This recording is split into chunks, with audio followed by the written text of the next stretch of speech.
Hey guys, what's going on? I'm going to give you a first person point of view on how to install a drop-in K&N air filter in a Jeep Wrangler. I think this model is applicable to 2007 through 14, I think.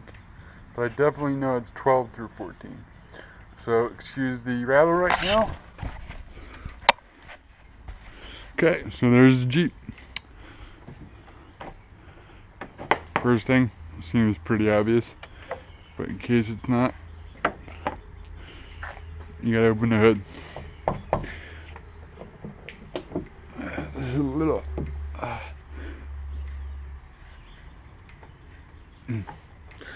warm in here.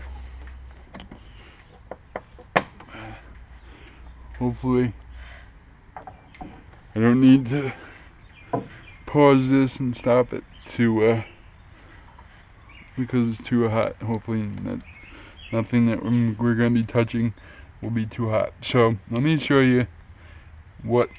Basically, you just need to pop 4 clips. This clip, that clip,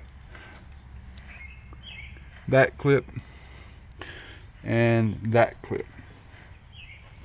Also, and what frustrated me for a bit until I figured it out, you have to undo these, take out these 2 bolts, because unfortunately once you do the clips, it doesn't give you enough leeway to pull this up and swap out the old the paper element and put the K&N in. Alright, you're gonna need the K&N. It's already got oil on it and came with a nice little baggie. So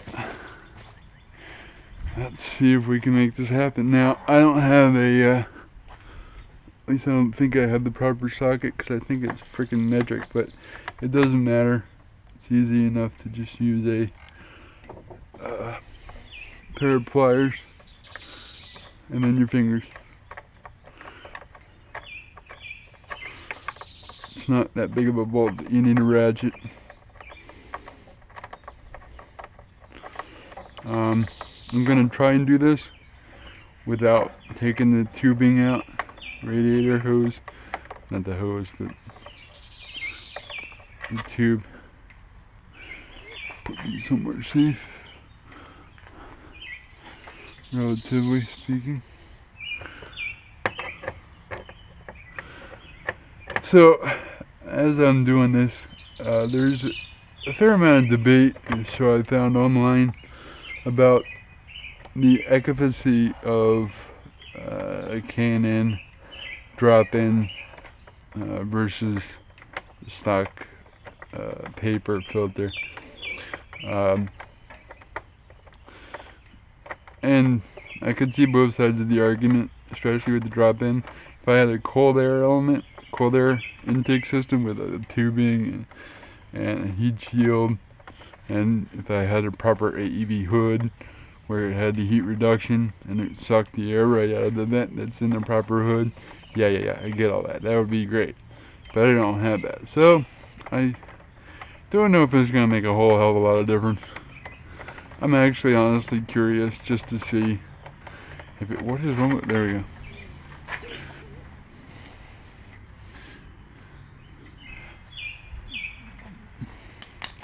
I just want to see, honestly, if it has any bearing at all on the sound of the intake. Now, this is the hardest clip, I have to admit. So give me a second. There we go. Okay. So then we want to get this one. Hopefully you can see it. And it pops out. Pop. And last one is here. See it? Pop. Okay.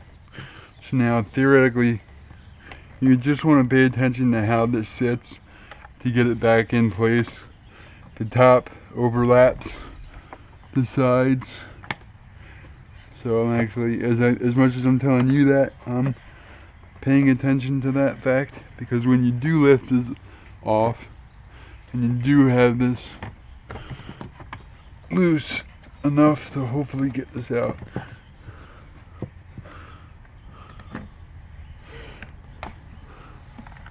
Because it doesn't really catch on anything, it just... Oh, there goes the new can end filter. There we go. You can be a little rough with it. I think the main thing you need to pay attention to is taking the stock one out and making sure you can get that out of the way. Alright. So that's what it looks like. It's a little dirty on top. And the bottom, it's really dirty. That's good and dirty. Look at that. I caught a lot of good stuff, leaves, etc. Okay.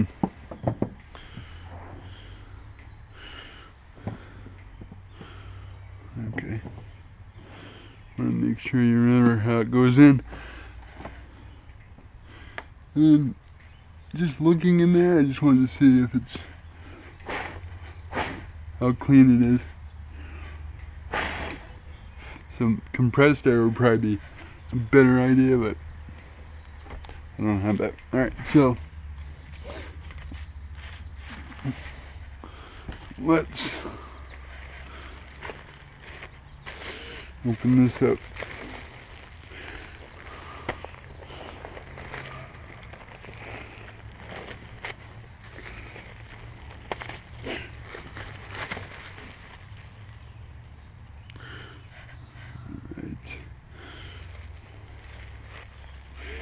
Yeah, it's nice and oiled already out of the plastic.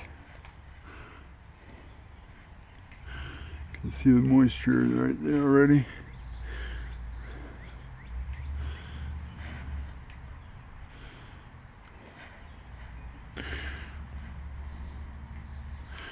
Alright, there's the model number 33-2364. Alright, let's see if we can slip it in without too much of an issue. Let's go the other way.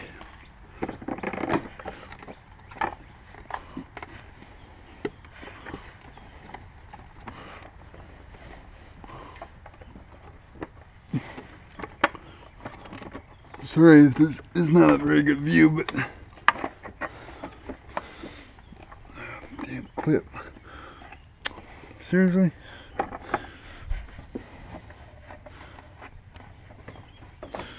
Need to make sure.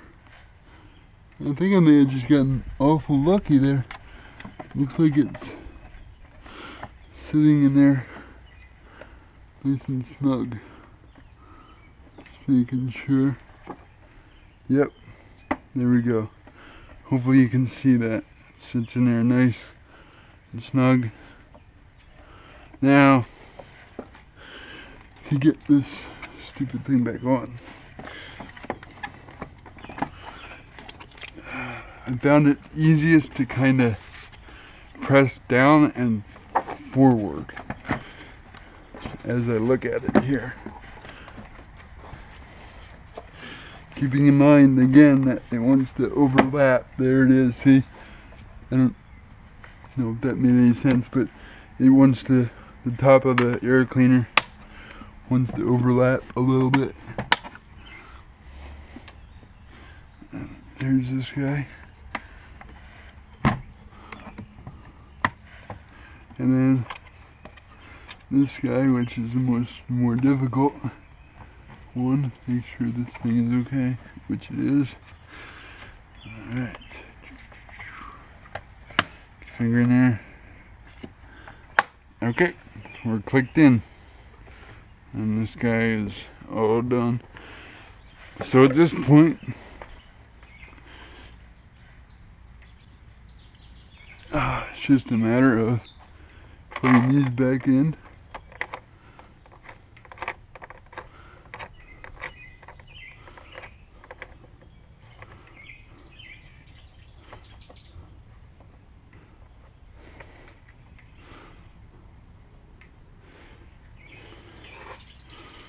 I'm just going to hand tighten them and then start it up.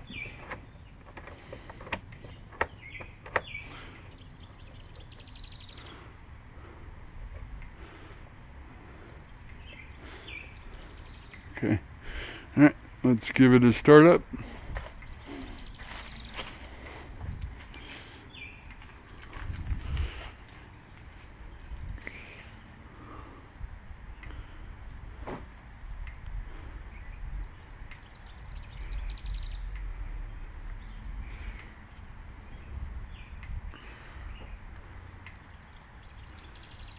Okay.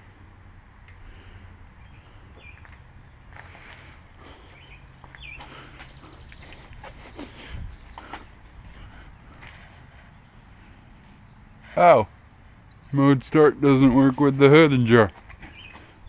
Okay. That's something I didn't know. You have to close the hood before you use the remote start. Fine.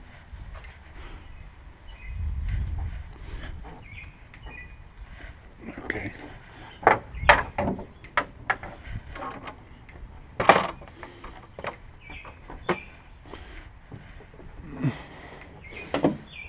Now it's not locked down. There we go.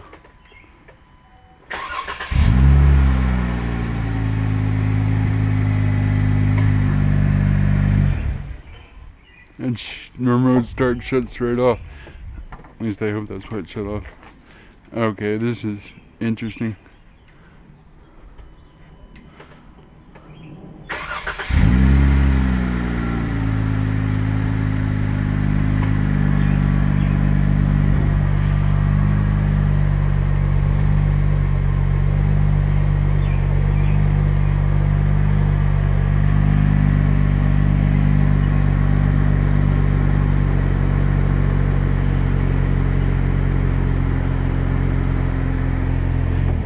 There you go. Well, that was an unexpected conclusion. I didn't know that the hood would affect the remote start like that.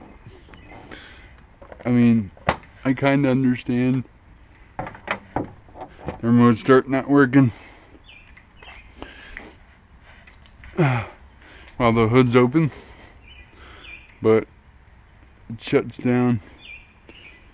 I guess right there is the sensor for that. I don't know. Anyway, so that is how to put in and drop in K&N air filter. So if I can do it, you can certainly do it. Hopefully that was helpful. And maybe I'll tell you how if it sounds different, I'll add a comment on the video. But with that bolt tight, I'll bid you all adieu. Till next time, see ya.